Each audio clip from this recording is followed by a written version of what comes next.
catch today during that 2-minute drill over here near the boundary. Just talk about the way that this offense is meshing and the way that you're also meshing with Jackson.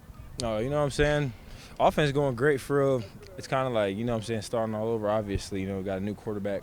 So just trying to get down that connection with him every day is really the main goal, you know what I'm saying? Just continuing just to support him and uplift him. And I be trying to teach him how to be a leader, like try to show him how to be a leader and take a look at my own leadership skills and improve those. So I feel like that's really mainly what this spring is about. I feel like a lot of the time in the room, there's a lot of guys who we already know that can play, you know what I'm saying?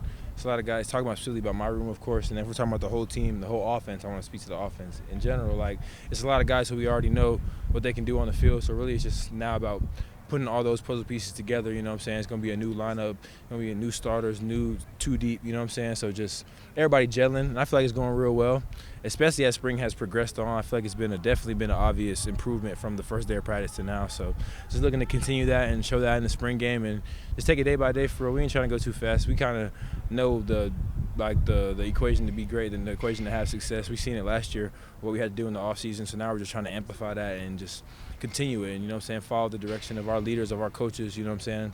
As long as we listen to what they tell us to do and just continue to take their coaching, I know that everything's going to turn out great. How do you feel like you've evolved as a leader going into your third season? You know what I'm saying? I feel like it's really just vocally, I would say, is the main way that I feel like I've changed, like how I tone, like my tone and how I talk to my other teammates. And, you know what I'm saying, some situations I've learned you might not need to say as much, and some you need to say a lot, you know. I feel like that's the main thing that the way my leadership has grown, just being a guy who was always like high energy and high passion. What was going to take me to the next step in my leadership role is me being able to just know when to calm it down, you know what I'm saying, know when I need to talk to this specific guy this way and talk to this guy another way, you know what I'm saying, and just learning my teammates and just learning how everybody wants to be talked to, but at the same time also telling guys like, hey, we can't be in our feelings out here because it's the work, you know what I'm saying, having a great balance of that. And I feel like that's where I come in. I feel like all the coaches will say the same thing when it comes to intensity and energy, you know what I'm saying, that's where I come in. I'm always trying to get guys to compete, you know what I'm saying, get guys to feel tried so they can come out and be their best, the doggiest version of themselves. So I feel like that's where my leadership has grown and is going to continue to grow. I'm going to be always bring out the best in my guys and my teammates, and I feel like we got a lot of great players out here, and if we're all going hard in practice every single day, then, you know what I'm saying, we're going to be hard to deal with in the fall.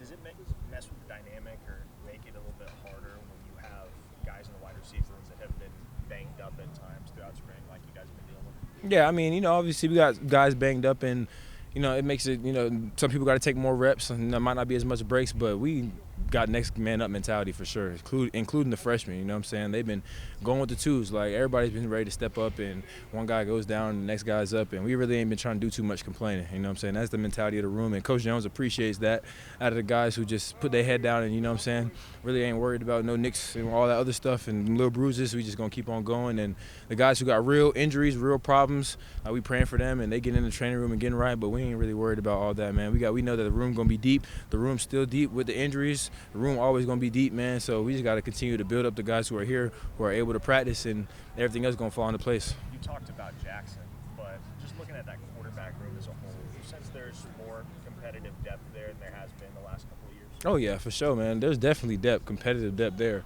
And, you know, it's going to get overlooked because of Jackson Arnold is just such a great quarterback. You know what I'm saying? He's a great guy, a great leader. But Mike Hawkins is a dog, too. You feel me? General Booty showing he's a dog in spring, too. You know what I'm saying? The whole quarterback room is competition. And I know that if one guy goes down in there, that the next guy will be ready to step up the same way that we do in our room. What kind of growth have you seen from Jackson, from the guy that took over in December during the bowl practices to now? I see a guy who's just trying to be more assertive. You know what I'm saying? Trying to be more confident. Trying to show the team that he can be that guy, be the leader, and that he's not scared to take chances and big risk, big reward. You know what I'm saying? Like, coming from playing behind a quarterback like DG, you know what I'm saying? DG wasn't scared of anything, man. That's one thing I'll say about him, bro. He didn't care what people said about him. He didn't care nothing about that. All he wanted to do was go out there and show you that he was a great, he's going to make a big play. And I feel like that's the kind of guy that Jackson's coming into, you know what I'm saying? A guy that wants to push the ball downfield and motivate his teammates and hype the crowd up, you know what I'm saying? That's the kind of guy we need here at Oklahoma, you know?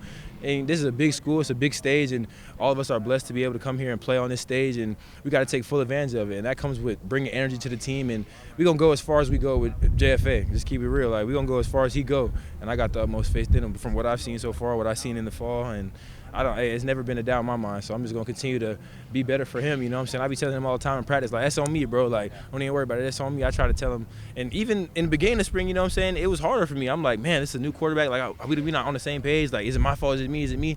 But as spring went on, I realized, like, yeah, bro, like, you the junior, like, I'm a junior, like, it's on you, bro. Like, it's on you to pick him up and make him great. And guess what? When he becomes great, then the O-line gonna be great. And when the O-line comes great, then the D-line comes great, and the whole team great. And before you know it, we just playing and going on, and just, you know what I'm saying? It's just great to be out here and great to be listening to Coach V and everything that we got going on. I couldn't say nothing else about it but positive, man. I love it. What kind of growth have you had personally? Personally, I feel like I'm just, what I learned from, like I always say, one of the things I learned, the biggest thing I learned from BV is just how you do everything is how you do anything, man. Or how you do anything is how you do everything. I mean, so I've been trying to just live my life in the best way possible on and off the field, and I feel like that's what's going to allow me to have the most blessings on the field, you know what I'm saying?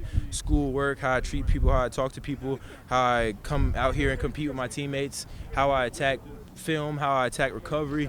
Like, I try to get on all that, man. I'm still not perfect. I'm still far from where I need to be. I still need to get more extra work on the jugs, you know what I'm saying? So I'm not nowhere close to where I need to be, but I'm strides farther than where I was, and I'm excited to be able to go out into the stadium this year and show everybody that, hey, I'm just still working. I'm just going to keep on getting better and better. I might not be a guy who popped right on the scene, but I'm just a steady increase. That's how I was in Pop Warner all the way to high school. I started on freshman, I started on JV. Like, I'm always just going to keep working, and ain't no going to go better to stop the work. So, sure. Seems like everyone's been real excited about what Deion's brought to the room so far. Well, what's it been like having him around the last month? That's my dog, man. I ain't gonna lie. Take football out of it. Me and him real close. We spend a lot of time together. I feel like off the field, in the locker room, wherever, you know what I'm saying? And we see a lot of things eye to eye, you know. I feel like he's one of the guys on the team who's a lot more similar to me than maybe others, man. We both feel like came from similar things, have similar stories. And, you know what I'm saying, that's a guy I know I can trust on 4th and 6, on 4th and 7. I know he's going to be a dog in the middle. I know he's going to be a guy that we can depend on when we need him. So that's really all you can ask for, man. He's a good friend. So, Who's caught your eye in the secondary? in the secondary, who's caught my eye in the secondary? 19, bro. 19 has made strides. I'm sorry, I'm in football mode. I'm thinking numbers. Jacoby, there we go. Yeah, Jacoby. He's made real strides, bro, from last year, from the fall, to now, man. I go against him a lot in practice. I think we do a lot of young guys versus old guys versus young guys, old versus old. We do a lot of switching it up so everybody gets to go against everybody. And one guy who always sticks out and makes plays is 19 for sure. Really athletic, really fast, and he's really humble, really quiet guy. Don't say too much, but he work, man. And I always respect people who work, so I definitely been peeping him for sure.